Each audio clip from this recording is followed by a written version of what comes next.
Sir, ತಿಮ್ಮನ ಮೊಟ್ಟೆಗಳು first ನಿಮಗೆ ನಿರ್ದೇಶಕರ ಕತೆ ಹೇಳಿದಾಗ ಏನನ್ನಿಸ್ತು? ಈ ಸಿನಿಮಾದ ಪಾತ್ರಕ್ಕೆ ಯಾವ ರೀತಿಯಾದಂಥ ತಯಾರಿ ಮಾಡ್ಕೊಂಡಿದ್ರಿ ಸರ್? ಇಲ್ಲ, ನನಗೆ ರಕ್ಷಿತ್ ತೀರ್ಥಹಳ್ಳಿಯವರ ಪರಿಚಯ ಆಗಿದ್ದು ನಾನು ಯಾವಾಗ ಸಾಮಾಜಿಕ ಜಾಲತಾಣಗಳಲ್ಲಿ ಒಂದಷ್ಟು ಸಾಮಾಜಿಕ ಸಂದೇಶಗಳನ್ನ ಇಟ್ಟುಕೊಂಡು ರೀಲ್ಸ್ ಮಾಡ್ತಾ ಹೋದೆ. ರೀಲ್ಸ್ ಮಾಡಲಿಕ್ಕೆ ಮುಖ್ಯ ಕಾರಣ, ನಾನು ಮೂಲತಃ ರಂಗಭೂಮಿ ಕಲಾವಿದ. ರಂಗಭೂಮಿ ಚಟುವಟಿಕೆಯಲ್ಲಿ ಕಾಲ ಕಳೀತಿರುವಾಗ ನನಗೊಬ್ಬರು ಸ್ನೇಹಿತರು ಹೇಳ್ತಾರೆ, ನೀವು ಈ ಕಾಲದಲ್ಲಿ ಈ ಯಕ್ಷಗಾನ ರಂಗಭೂಮಿಲಿ ಚಟುವಟಿಕೆಗಳಿದ್ದರೆ ಜನರನ್ನು ರೀಚ್ ಆಗೋದು ಭಾಳ ಕಷ್ಟ ಆಗುತ್ತೆ.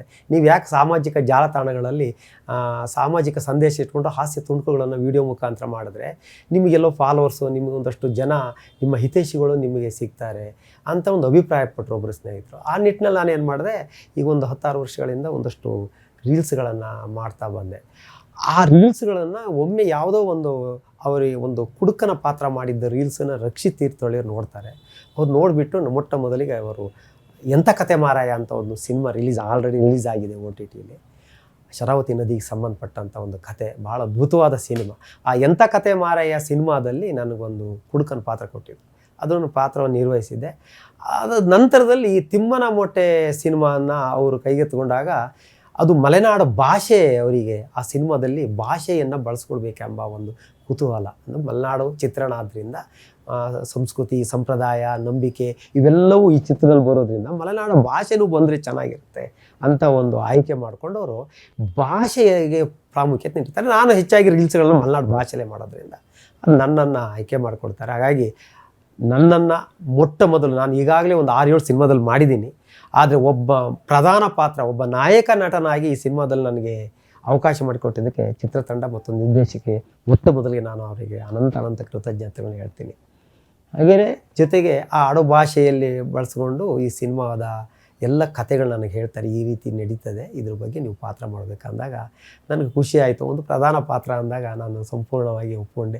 ಈ ವಯಸ್ಸಿಗಾದರೂ ನಮಗೊಂದು ನಾಯಕ ನಟನಾಗಿ ಮಾಡುವಂಥ ಒಂದು ಅವಕಾಶ ಸಿಕ್ತಲ್ಲ ಅಂಥೇಳಿ ಭಾಳ ಖುಷಿಯಿಂದ ಒಪ್ಪಿಕೊಂಡೆ. ನಂತರದಲ್ಲಿ ಎಲ್ಲರಿಗೂ ಅದಕ್ಕೆ ಕ್ಯಾಮ್ರಾದವ್ರು ಇರ್ಬೋದು, ನಿರ್ದೇಶಕ, ಅಸಿಸ್ಟೆಂಟ್ ಡೈರೆಕ್ಟರ್ ಇರ್ಬೋದು, ಎಲ್ಲರೂ ನನಗೆ ಬೆಂತಟ್ಟಿ ಪ್ರೋತ್ಸಾಹಿಸಿಬಿಟ್ರೆ, ನೀವೆಲ್ಲೂ ತಪ್ಪು ಮಾಡಿದ್ರಿ ಅಂತ ನನಗೆ ಯಾವತ್ತೂ ಹೇಳಿಲ್ಲ.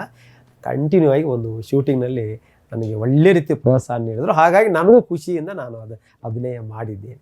ಈ ರಂಗಭೂಮಿಯಲ್ಲೂ ಕೂಡ ಮಾಡಿದಿರಾ, ಹಿಂದೆ ಸಿನಿಮಾದಲ್ಲೂ ಮಾಡಿದಿರಾ, ಮತ್ತೆ ರೀಲ್ಸ್ ಮಾಡ್ತಾ ಇದ್ದೀರಾ. ಸೊ ಕಿರುತೆರೆಯಲ್ಲಿ ಸ್ವಲ್ಪ ರಮೇಶ್ ಬೇಗಾರ್ ಅಂತ ಶೃಂಗೇರಿ ಸ್ಥಳೀಯ ಒಬ್ಬರು ನಿರ್ದೇಶಕರು, ಅವರು ಅನೇಕ ಕಿರುಚಿತ್ರ ಮತ್ತು ಧಾರಾವಾಹಿಗಳು ಮಾಡಿದ್ದಾರೆ. ಧಾರಾವಾಹಿಗಳನ್ನು ಜಿ ಕನ್ನಡದಲ್ಲಿ ಒಂದು ಧಾರಾವಾಹಿ ಮಾಡಿದ್ರು, 110 ಕಂತು. ಈ ಎಲ್ಲ ಜರ್ನಿಗಿಂತ ಈ ಒಂದು ಸಿನಿಮಾದ ಜರ್ನಿ ಹೇಗೆ ನಿಮಗೆ ಭಿನ್ನ ಅನಿಸ್ತು? ಈ ಒಂದು ತಂಡದ ಜೊತೆ ಕೆಲಸ ಮಾಡಿದ್ದು ಯಾವ ರೀತಿ ಇದೆ ಅಂತ? ಸುಚೇಂದ್ರ ಪ್ರಸಾದ್ ಅವರಿದ್ರು, ಅಲ್ಲ, ಇಲ್ಲಿ ದೊಡ್ಡ ಕಲಾವಿದರು. ಈ ತಂಡದಲ್ಲಿ ಏನಾಗುತ್ತೆ ಅಂದರೆ, ಸುಚೇಂದ್ರ ಪ್ರಸಾದ್ ಹೊರತುಪಡಿಸಿದ್ರು ಉಳಿದಂತೆ ಎಲ್ಲರೂ ಮಲೆನಾಡಾದ ಕಲಾವಿದರುಗಳು, ಸಣ್ಣ ಪುಟ್ಟ ಪಾತ್ರಗಳು, ಸಣ್ಣ ಪುಟ್ಟ ಧಾರಾವಾಹಿ ಸಿನಿಮಾಗಳು ಮಾಡಿರ್ತ ಕಲಾವಿದರು ಎಲ್ಲರೂ ಅದ್ಭುತವಾಗಿ ಅಭಿನಯ ಮಾಡಿದ್ದಾರೆ. ಅದರಲ್ಲೂ ಶೃಂಗೇರಿ ರಾಮಣ್ಣ ಅದ್ಭುತವಾಗಿ ಅಭಿನಯ ಮಾಡಿದ್ದಾರೆ. ಅದನ್ನು ಮರೆಯುವಂತೇ ಇಲ್ಲ. ಆ ಥರದ ಶೃಂಗೇರಿ ರಾಮಣ್ಣ ತಮಗೆ ಗೊತ್ತಿರಬೇಕಂತ ಕಾಣುತ್ತೆ. ಬಹಳ ಒಬ್ಬ ಪ್ರತಿಭೆಯ ಪರ್ವತ ಅದು ಶೃಂಗೇರಿ ರಾಮಣ್ಣ. ಅಂಥವ್ರ ಜೊತೆಲೆಲ್ಲ ಅಭಿನಯ ಮಾಡೋದು ನಮ್ಮದೊಂದು ಭಾಗ್ಯ ಅನಿಸ್ತೀನಿ. ರಘುಡ ರಮಣ ಕೊಪ್ಪ ಇರ್ಬೋದು, ಪೃಥ್ವಿರಾಜ್ ಕೊಪ್ಪ, ವಿನಯ್ ಕಣಿವೆ, ಇವರೆಲ್ಲರೂ ಮಲೆನಾಡು ಕಲಾವಿದರು ತುಂಬ ಚೆನ್ನಾಗಿ ಅಭಿನಯ ಮಾಡಿದ್ದಾರೆ. ಯಾಕಂದರೆ ಸುಚೇಂದ್ರ ಪ್ರಸಾದ್ ಅಷ್ಟು ಸುಲಭಕ್ಕೆ ಒಪ್ಕೊಳ್ಳೋ ಜನ ಅಲ್ಲ. ಶೆಡ್ಯೂಲಲ್ಲಿ ಯಾರು ತಪ್ಪು ಮಾಡಿ ಹೇಳೋರು, ಎಲ್ಲರಿಗೂ ಭಾಳ ಅದ್ಭುತವಾಗಿ ಅಭಿನಯ ಮಾಡಿದರೆ ಅಂತಲೇ ಅವರು ಸಹ ಅಭಿಪ್ರಾಯಪಟ್ಟಿದ್ದಾರೆ ಸಿನಿಮಾದಲ್ಲಿ. ಅಲ್ಲಿನ ಭಾಷೆ, ಅಲ್ಲಿನ ಪ್ರದೇಶ ಎಲ್ಲ ನಿಮಗೆ ಹೊಸದೇನಲ್ಲ. ಆದರೂ ನಿಮ್ಗೇನಾದರೂ ಈ ಸಿನಿಮಾ ಮಾಡೋಂಥ ಟೈಮಲ್ಲಿ ಚಾಲೆಂಜಸ್ ಅನಿಸ್ತಾ ಅಥವಾ ಏನಾದರೂ? ಇಲ್ಲ, ಇದು ಒಂದೇ ಮಾತಲ್ಲಿ ಹೇಳೋದಾದರೆ, ಯಾವತ್ತು ಪ್ರಶಸ್ತಿ ಪ್ರಧಾನವಾದ ಸಿನಿಮಾಗಳು ಥಿಯೇಟ್ರಿಗೆ ಬರೋದೇ ಕಡಿಮೆ. ಅದು ಕೇವಲ ಪ್ರಶಸ್ತಿಗೋಸ್ಕರ ಸೀಮಿತವಾಗಿರುತ್ತೆ, ನಿಮಗೆ ಗೊತ್ತಿರೋ ವಿಚಾರ ಇದು. ಆದರೆ ಒಂದು ಪ್ರಶಸ್ತಿ ಪ್ರಧಾನವಾದ ಚಿತ್ರ, ಕಮರ್ಷಿಯಲ್ ಆಗೋ ಜನ ಇದನ್ನು ನೋಡ್ತಾರೆ, ಇದನ್ನು ನೀವು ಥಿಯೇಟ್ರಿಗೆ ತನ್ನಿ ಅಂತ ಅಭಿಪ್ರಾಯ ಪಟ್ಟಿದ್ದು ಇವರಲ್ಲ. ಅಮೇರಿಕದಲ್ಲಿ ನೆಲೆಸಿರ್ತಂಥ, ಡಾಲಸ್ನಲ್ಲಿ ನೆಲೆಸಿರ್ತಂಥ ಕನ್ನಡಿಗರು ಆ ಸಿನಿಮಾ ನೋಡ್ತಾರೆ. ಮೊಟ್ಟ ಮೊದಲಿಗೆ ಪ್ರೀಮಿಯರ್ ಶೋ ಅಲ್ಲಿ ನಡೆಯುತ್ತೆ. ಅವರು ಖಂಡಿತವಾಗಿ ಈ ಸಿನಿಮಾ ಕಾಂತಾರ ಲೆವೆಲಿಗಿದೆ ಇದು ಅಂತ ಹೇಳ್ತಾರೆ. ಕಾಂತಾರ ಲೆವೆಲಿಗಿದೆ, ಯಾವುದೇ ಈ ಕಂಟೆಂಟ್ ಇದೆಯಲ್ಲ, ನೀವು ಅಷ್ಟು ನೇರವಾಗಿ OTT ಕಳಿಸ್ಬೇಡಿ, ಇದು ಖಂಡಿತ ಥಿಯೇಟ್ರಿಗೆ ಬಿಡಿ, ಖಂಡಿತ ಜನ ನೋಡ್ತಾರೆ ಅಂತ ಅವರ ಅಭಿಪ್ರಾಯದ ಮೇರೆಗೆ ಚಿತ್ರತಂಡ ಇದನ್ನು ಇದಕ್ಕೆ ಥಿಯೇಟ್ರಿಗೆ ತರೋದಕ್ಕೆ ತೀರ್ಮಾನ ಇತ್ತೀಚೆಗೆ ತಗೊಳುತ್ತೆ. ಇಲ್ಲದ್ರೆ ಈ ಸಿನಿಮಾ ನೇರವಾಗಿ OTTಗೆ ತರುವಂಥ ಅಭಿಪ್ರಾಯ ಇತ್ತು ಇವರಿಗೆ. ಕಾಂತಾರದ ಇದಂದಾಗ ಇಲ್ಲೊಂದಿಷ್ಟು ದೈವದ ಛಾಯೆನೂ ಕೂಡ ಅಂದ್ರೆ ಟ್ರೈಲರ್ ಅಲ್ಲಿ ನೋಡ್ತಾ ಇದ್ದಾಗ ಹೌದು, ಒಂದು ಇದರಲ್ಲೂ ಇದೆ. ದೈವದ ಛಾಯೆ ಇತ್ತು. ಇದ್ರಲ್ಲೂ ದೈವದ ಛಾಯೆ ಇದೆ. ಒಂದು ನಾಗರ ಅಂದ್ರೆ ಇಲ್ಲಿ ಏನಾಗುತ್ತೆ ಅಂದ್ರೆ ಒಬ್ಬ ತಿಮ್ಮನನ್ನ ಬಳಸಿಕೊಂಡು ಅಮಾಯಕನನ್ನ ಬಳಸಿಕೊಂಡು ಒಂದು ವಿಜ್ಞಾನ ತಂತ್ರಜ್ಞಾನ ಅಂದ್ರೆ ನಿಮ್ಗೆ ಅಂದಾಗುತ್ತೆ. ಕಾಳಿಂಗ ಹಾವಿನ ಸಂಶೋಧನೆಗೆ ಬಂದ ಒಂದು ತಂಡ ಇರುತ್ತೆ. ಇದ್ರ ಮಧ್ಯದಲ್ಲಿ ಈ ತಿಮ್ಮ ಒಬ್ಬ ಪ್ರಾಮಾಣಿಕ ವ್ಯಕ್ತಿ, ಒಬ್ಬ ನಂಬಿಕೆ, ದೇವರು ಇಂಥದನ್ನ ಬಳಸ್ಕೊಂಡವನು. ಇವನು ಬಡ ವ್ಯಕ್ತಿ, ಅವನನ್ನು ಬಳಸ್ಕೊಂಡ್ರೆ ಈತನನ್ನು ಅವನಿಗೆ ಕಾಡು ದಾರಿ ಇರುತ್ತೆ, ಹಾವುಗಳ ಎಲ್ಲ ಪರಿಚಯ ಇರುತ್ತೆ. ಈತನನ್ನು ಬಳಸ್ಕೊಂಡ್ರೆ ಹೆಂಗಾಗುತ್ತೆ ಅನ್ನೋದನ್ನ ಹಣದ ಆಸೆಗೋಸ್ಕರ ಬಳಸ್ಕೊಂಡು ತಿಮ್ಮನನ್ನು ಬಳಸ್ಕೊಂಡು ಈ ಕಥೆನ ವಿಜ್ಞಾನ ತಂತ್ರಜ್ಞಾನ ಏನು ಈ ಹಾವು ಸಂಶೋಧಕರ ತಂಡ ಇರುತ್ತೆ ಅವ್ರು ಬಳಸ್ಕೊಳಕ್ಕೆ ಬಂದಾಗ ಕೊನೆಯಲ್ಲಿ ಈತನಿಗೇನೋ ಹಣದ ಏನೋ ಇದಿರುತ್ತೆ. ಹಾಗಾಗಿ ಆ ತಿಮ್ಮ ಒಂದು ಕೆಲಸವನ್ನು ಒಪ್ಪಿಕೊಂಡು ಲಾಸ್ಟಿಗೆ ಇಕ್ಕಟ್ಟಿಗೆ ಸಿಲ್ಕೊಂಡಾಗ ಮಾತ್ರ ಇದು ಕೊನೆಯಲ್ಲಿ ಏನಾಗುತ್ತೆ ಅಂದರೆ ಭಾಷೆ, ಮನುಷ್ಯತ್ವ, ನಂಬಿಕೆ, ದೇವರು ಇದರಲ್ಲಿ ಗೆದ್ದು ಬಿಡುತ್ತೆ ಸಿನಿಮಾದಲ್ಲಿ. ವಿಜ್ಞಾನ ತಂತ್ರಜ್ಞಾನ ಅನ್ನೋದೇನಿರುತ್ತೆ ಅವ್ರು ಸೋತು ಬಿಡ್ತಾರೆ. ಇದೇ ಸಾರಾಂಶ ಈ ಕತೆ ಸಾರಾಂಶ ಇರುತ್ತೆ. ಅದನ್ನಂತೂ ಎಳೆಯಾಗಿ ನಿರ್ದೇಶಕರು ಭಾಳ ಕಥೆಯನ್ನು ಜನರನ್ನು ಕಟ್ಟಿ ಹಾಕುವಲ್ಲಿ ಇದರಿಂದ ಸಕ್ಸಸ್ ಆಗ್ತಾರೆ, ಖಂಡಿತ ಸಕ್ಸಸ್ ಆಗ್ತಾರೆ. ಎಲ್ಲೂ ಬೋರ್ ಹೊಡೆಯೋದಾಗಲಿ ಸಿನಿಮಾದಲ್ಲಿ ಒಂದು ದೃಶ್ಯಗಳು, ಮಲೆನಾಡಿನ ಆ ದೃಶ್ಯಗಳು ಚೇಂಜ್ ಆಗೋದಿದೆಯಲ್ಲ, ಅದ್ಭುತ, ಕಣ್ಣಿಗೆ ಕಟ್ಟದಂಗಿದೆ. ಮಲೆನಾಡ ಸೌಂದರ್ಯವನ್ನು, ನದಿ ಇರ್ಬೋದು, ಆ ಮೀನು ಹಿಡಿಯೋದು ಇರ್ಬೋದು, ಎಲ್ಲವೂ ಭಾಳ ಅದ್ಭುತ ತಂದಿದ್ದಾರೆ ಸಿನಿಮಾ. ಒಂದು ಸಲ ಅಲ್ಲ, ಮತ್ತೊಮ್ಮೆ ನೋಡಬೇಕಂತ ಒಬ್ಬ ಡಾಲಸ್ನಲ್ಲಿ ಒಬ್ಬ ವ್ಯಕ್ತಿ ಪ್ರೇಕ್ಷಕ ಸಿನಿಮಾ ನೋಡಿ ಹೊರಗೆ ಬಂದು ಮೀಡಿಯಾದವರು ಮಾತಾಡಿಸ್ತಾರೆ, ಮೌನವಾಗಿ ನಿಂತುಬಿಟ್ಟ 2 ನಿಮಿಷ. ಯಾಕ್ರೆ ಸಿನಿಮಾ ನೋಡಿ ಬಂದಿದ್ದೀರಿ, ಮಾತಾಡ್ತಾ ಇಲ್ಲ ನೀವು ಅಂದರೆ ಆ ವ್ಯಕ್ತಿ ಹೇಳ್ತಾನೆ, ನಾನು ಗುಂಗಿನಲ್ಲಿ ಆ ಸಿನಿಮಾ ಗುಂಗಿಂದ ಇನ್ನು ಹೊರಗೆ ಬರೋಕ್ಕಾಗ್ತಾ ಇಲ್ಲ ಅಂತಾನೆ. ಅಂದರೆ ಆ ಕತೆಗೆ ಅಷ್ಟೊಂದು ಆ ವ್ಯಕ್ತಿ ಅಷ್ಟೊಂದು ಮುಳುಗಿ ಹೋಗಿಬಿಟ್ಟಿದ್ದ ಆ ಕತೆಗೆ. ಹೊರಗೆ ಬಂದರು ಅಬ್ಬಾ ಇದು ಏನು ಹೇಗಿದೆ ಇದು ಅನ್ನೋ ರೀತಿಲಿ ಆಶ್ಚರ್ಯಪಡುವಂತಿದ್ದೀವಲ್ಲ ಅಲ್ವಾ. ಒಬ್ಬ ಪ್ರೇಕ್ಷಕ ಮೌನವಾಗಿ ನಿಂತು ಬಿಡ್ತಾನೆ ಅಂದರೆ ಇದರಲ್ಲಿ ಏನೋ ಇದೆ ಅಂತ ಅರ್ಥ ಅಲ್ಲ ಸರ್ ಇದು. ಇಂಥ ಸಿನಿಮಾಗಳು, ಇಂಥ ಕಂಟೆಂಟ್ಗಳು ಜನ ನೋಡೋಕ್ಕೆ ಬರಲ್ಲ ಅಂದರೆ ಅಲ್ಲಿ ಚಿತ್ರರಂಗದ ಕಥೆ ಏನಾಗಬೇಕು ಮುಂದಿನ ದಿನಗಳಲ್ಲಿ?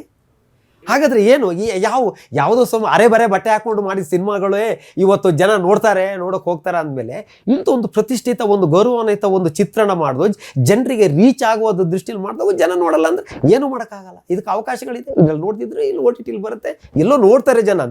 ಆ ಪ್ರಶ್ನೆ ಬೇರೆ ಅಲ್ಲ. ನಮಗೇನು ಥಿಯೇಟ್ರಲ್ಲಿ ಜನ ಬರಲಿದ್ರೆ ಮತ್ತೊಂದು ZEE5 ಯಾವುದೋ TV ಮಾಧ್ಯಮದಲ್ಲೋ ಎಲ್ಲೋ ಮಾಧ್ಯಮ ತಂತ್ರಜ್ಞಾನದಲ್ಲಿ ಜನ ನೋಡ್ತಾರೆ ಎಲ್ಲರೂ ಈ ಸಿನಿಮಾ. ಆದರೆ ಥಿಯೇಟ್ರಲ್ಲಿ ಯಾಕೆ ನೋಡಬೇಕು ಅಂದರೆ ಜನರಿಗೆ ಹತ್ತಿರದಲ್ಲಿ ರೀಚ್ ಆಗಬೇಕು ಸಿನಿಮಾ, ಒಂದು ಉದ್ದೇಶ ಇಟ್ಕೊಂಡು ಮಾಡಿದ್ದಾರೆ. ಈ ಸಿನಿಮಾ ಯಾವ ರೀತಿಯಾದಂಥ ಪ್ರಭಾವ ಬೀರ್ಬೋದು, ಜನರು ಇದನ್ನು ಯಾಕೆ ಸಿನಿಮಾ ನೋಡಬೇಕು ಅನ್ನೋದು ಒಂದು ಹೇಳಿದ್ರಿ, ಇವಾಗಲೇ ಹೇಳಿದ್ರಿ. ಯಾಕಂದ್ರೆ ಬೇರೆ ಬೇರೆ ಇದರಲ್ಲೂ ಕೂಡ ನೋಡಿ ಅಭಿಪ್ರಾಯ ಪಟ್ಟಿದ್ದಾರೆ. ಹೌದು, ಬಟ್ ಇದನ್ನ ಜನರ ಮೇಲೆ ಯಾವ ರೀತಿ ಪ್ರಭಾವ ಬೀರ್ಬೋದು? ಜನರ ಮೇಲೆ ಯಾಕೆ ಪ್ರಭಾವ ಬೀರ್ಬೇಕಂತ ಹೇಳಿದ್ರೆ, ನಾವು ಹಾವು ಅಂದ ತಕ್ಷಣ ಓಡೋಗ್ತೀವಿ, ಹುಲಿ ಅಂದ ತಕ್ಷಣ ಓಡೋಗ್ತೀವಿ ಅಲ್ವಾ. ಸಾಮಾನ್ಯವಾಗಿ ಮನುಷ್ಯ ಮತ್ತು ಪ್ರಾಣಿಯ ಸಂಬಂಧ ಬಹು ದಿನಗಳ ಹಿಂದಿನಿಂದಲೂ ಮನುಷ್ಯ ಯಾಕೆ ದೇವರಿಗೂ ಸಮೇತ ದೇವರು ಪ್ರಾಣಿಗೂ ಸಂಬಂಧ ಹೇಗಿತ್ತು ನೋಡಿ. ಅಯ್ಯಪ್ಪ ಸ್ವಾಮಿ ಹತ್ರ ಹುಲಿ ಇರುತ್ತೆ, ಚಾಮುಂಡೇಶ್ವರಿ ದೇವ್ರ ಹತ್ರ ಸಿಂಹ ಇರುತ್ತೆ, ಈಶ್ವರನಲ್ಲಿ ಹಾವು ಇರುತ್ತೆ, ಗಣಪತಿ ಪಕ್ಕ ಇಲಿ ಇರುತ್ತೆ ಅಲ್ವಾ. ಹಾಗಾದರೆ ದೇವರು ಮತ್ತು ಪ್ರಾಣಿಯ ಸಂಬಂಧ ಹೇಗಿತ್ತು ಆ ಕಾಲದಲ್ಲಿ? ಅದನ್ನು ಮನುಷ್ಯ ನೋಡಿ, ಒಂದು ಬೆಕ್ಕು ನಾಯಿ ಬಂದು ಎಷ್ಟು ಪ್ರೀತಿಯಿಂದ ಮಾತಾಡ್ತಾರೆ, ನಮ್ಮ ಕಾಲು ತಿಕ್ತವೆ ನಾಯಿ ಮತ್ತು ಬೆಕ್ಕು ಬಂದು ಅಲ್ವಾ. ಅಂದರೆ ಅದರ ಅರ್ಥ ಏನು? ಮನುಷ್ಯನನ್ನು ಪ್ರೀತಿಯಿಂದ ನೋಡ್ತಾನೆ, ದೈವ ಭಕ್ತಿಯಿಂದ ಕಾಣುತ್ತೆ ಯಾವುದು ಪ್ರಾಣಿ ಮನುಷ್ಯನನ್ನು. ಆದರೆ ಮನುಷ್ಯ ಕೆಟ್ಟವನು, ಮನುಷ್ಯ ಆ ಪ್ರೀತಿ ತೋರಿಸಲ್ಲ, ಹೆಚ್ಚಾಗಿ ಪ್ರಾಣಿ ತೋರಿಸುತ್ತೆ. ಹಾಗೆ ಆದರೆ ಈ ಸಿನಿಮಾದಲ್ಲಿ ಅದೇ ಬಂದಿರೋದು. ಅವನಿಗೆ ಒಂದು ಕಡೆ ದೇವರು ಅಂತ ಇರುತ್ತೆ, ಒಂದು ಕಡೆಯಿಂದ ಬಡತನ ಕಾಡ್ತಾ ಇರುತ್ತೆ, ಒಂದು ಕೆಲಸಕ್ಕೆ ಒಪ್ಕೊಳ್ತಾನೆ ತಿಮ್ಮ. ಕೊನೆಯಲ್ಲಿ ಇದು ಬೇಡ ಅಂತ ಅವನಿಗೆ ಅನಿಸುತ್ತೆ, ಇದು ತಪ್ಪು ಮಾಡ್ತಾ ಇದ್ದೀನಿ ಅನಿಸುತ್ತೆ. ಆ ನಿಟ್ಟಿನಲ್ಲಿ ಈ ಒಂದು ತಿಮ್ಮನ ಮೊಟ್ಟೆಯಲ್ಲಿ ಕೊನೆಯಲ್ಲಿ ಆಗೋದು ವಿಜ್ಞಾನ ತಂತ್ರಜ್ಞಾನ ಅನ್ನೋದು ಸೋಲುತ್ತೆ. ಇವತ್ತಿನ ಮೊಬೈಲ್ ಯುಗ ಸೋತು ಹೋಗುತ್ತೆ. ಸಂಪ್ರದಾಯ, ನಂಬಿಕೆ, ದೇವರು, ಪ್ರಾಣಿ ಪ್ರೀತಿ, ವಿಶ್ವಾಸ, ಆಚಾರ ವಿಚಾರಗಳು, ನಮ್ಮ ಮಲೆನಾಡಿನ ಭಾಷೆ ಇರ್ಬೋದು, ಎಲ್ಲವನ್ನು ಅದು ಗೆಲ್ಲುತ್ತೆ ಸಿನಿಮಾದಲ್ಲಿ. ಕೊನೆಗೆ ಅದು ತಂತ್ರಜ್ಞಾನ, ವಿಜ್ಞಾನ ಸೋತೇ ಹೋಗುತ್ತೆ ಸಿನಿಮಾದಲ್ಲಿ. ಅದೇ ಒಂದು ಮೂಲ ಕಂಟೆಂಟ್. ಹಾಗಾಗಿ ಸಿನಿಮಾ ನೋಡಬೇಕು ಎಲ್ಲರೂ ಅನ್ನೋದೇ ನನ್ನ ಆಸೆ. 27ನೇ ತಾರೀಕು ರಿಲೀಸ್ ಆಗ್ತಾ ಇದೆ. ಪ್ರೇಕ್ಷಕರಿಗೆ ಎಲ್ಲ ನಮ್ಮ ಆತ್ಮೀಯ ಸ್ನೇಹಿತರು ನಿಮ್ಮ ಆಶೀರ್ವಾದ. ಯಾಕಂದರೆ ಸಾಮಾಜಿಕ ಜಾಲತಾಣಗಳಲ್ಲಿ ತಾವೆಲ್ಲ ಇದುವರೆಗೆ ನನ್ನನ್ನು ಬೆನ್ನು ತಟ್ಟಿ ಪ್ರೋತ್ಸಾಹಿಸ್ತಾ ಬಂದಿದ್ದೀರಿ. ಇದಕ್ಕೆ ನಿಮ್ಗೆ ನಾನು ಎಷ್ಟು ಕೃತಜ್ಞತೆ ಹೇಳಿದ್ರು ಕಡಿಮೆನೇ. ಈ ಒಂದು ಸಂದರ್ಭದಲ್ಲಿ ನಾನು ಈಗಾಗಲೇ ಒಂದು 5-6 ಸಿನಿಮಾದಲ್ಲಿ ಅಭಿನಯ ಮಾಡಿರ್ಬೋದು, ಆದರೆ ಒಂದು ನಾಯಕ ನಟನಾಗಿ ಅಭಿನಯಿಸಿದ್ದೇನೆ ಒಂದು ಚಿತ್ರದಲ್ಲಿ ಅವಕಾಶ ಮಾಡಿಕೊಟ್ಟಿದ್ದೆ ಚಿತ್ರತಂಡ ಹಾಗೂ ನಿರ್ದೇಶಕರು.